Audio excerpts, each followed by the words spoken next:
Et s'il vous reste une petite place, que diriez-vous d'un buffet gastronomique? Les buffets à volonté, une formule qui explose en France. Elle n'est pourtant pas donnée au moment de l'addition, mais les clients plébiscitent le fameux rapport qualité-prix. Et vous allez voir comment les restaurants s'y retrouvent, malgré des assiettes bien remplies. Joe Sakal, Amélie Doudin et Mathieu Haut. Au moment du service, difficile de se frayer un chemin jusqu'à sa table. Le concept, un buffet à volonté et des spécialités françaises. D'habitude, les buffets à volonté sont plutôt asiatiques et du coup, ça permet de changer un petit peu aussi. Ici, aucun plat industriel, ni surgelé. Tout ce que vous voyez... Alors ça, c'est un plat typique lyonnais, c'est des cardons à la moelle. ...est préparé en cuisine.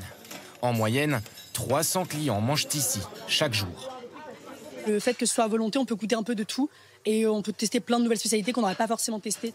Un succès, et ce type de restaurant se multiplie, malgré leur prix. 29 € le midi, 39 € le soir pour cet établissement. C'est 12 € de plus que les buffets asiatiques, très populaires en France. Mais les clients rencontrés ce jour-là y trouvent leur compte. C'est correct, hein. Pour tout ce qu'on y a mangé, c'est correct. Dans cet autre restaurant, comptez même 48 € en soirée pour des ribs, de la blanquette, du jambon ou encore des crevettes. La stratégie, c'est de manger des choses que je n'ai pas l'habitude de manger. Tout, mais en minuscule quantité. Mais ces buffets à volonté n'incitent-ils pas les clients à trop se servir? Et alors, comment être rentable pour ces établissements? Ce restaurant parisien a fait ses calculs. La masse salariale est peu élevée.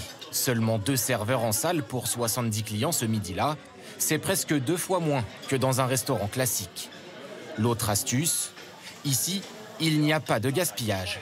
Chaque client est prévenu à son arrivée, pas de reste dans les assiettes. Sinon, ils sont facturés en supplément 2 € les 100 grammes. Alors, même les plus gourmands font attention. Le principe, c'est de pas trop servir. Pas trop dur à faire? Ah, un petit peu, on verra sur le dessert. Je prends que des petites portions, moi, personnellement. Je goûte un peu à tout. Si je trouve quelque chose qui me plaît, ça, j'en mange un peu plus. Mais j'essaye de jamais gâcher. De son côté, le restaurant non plus ne gâche rien. Bien gérer des stocks, c'est une obsession pour être rentable. Les volumes commandés sont importants, mais rien n'est jeté à la poubelle. Fin de service, 15 h.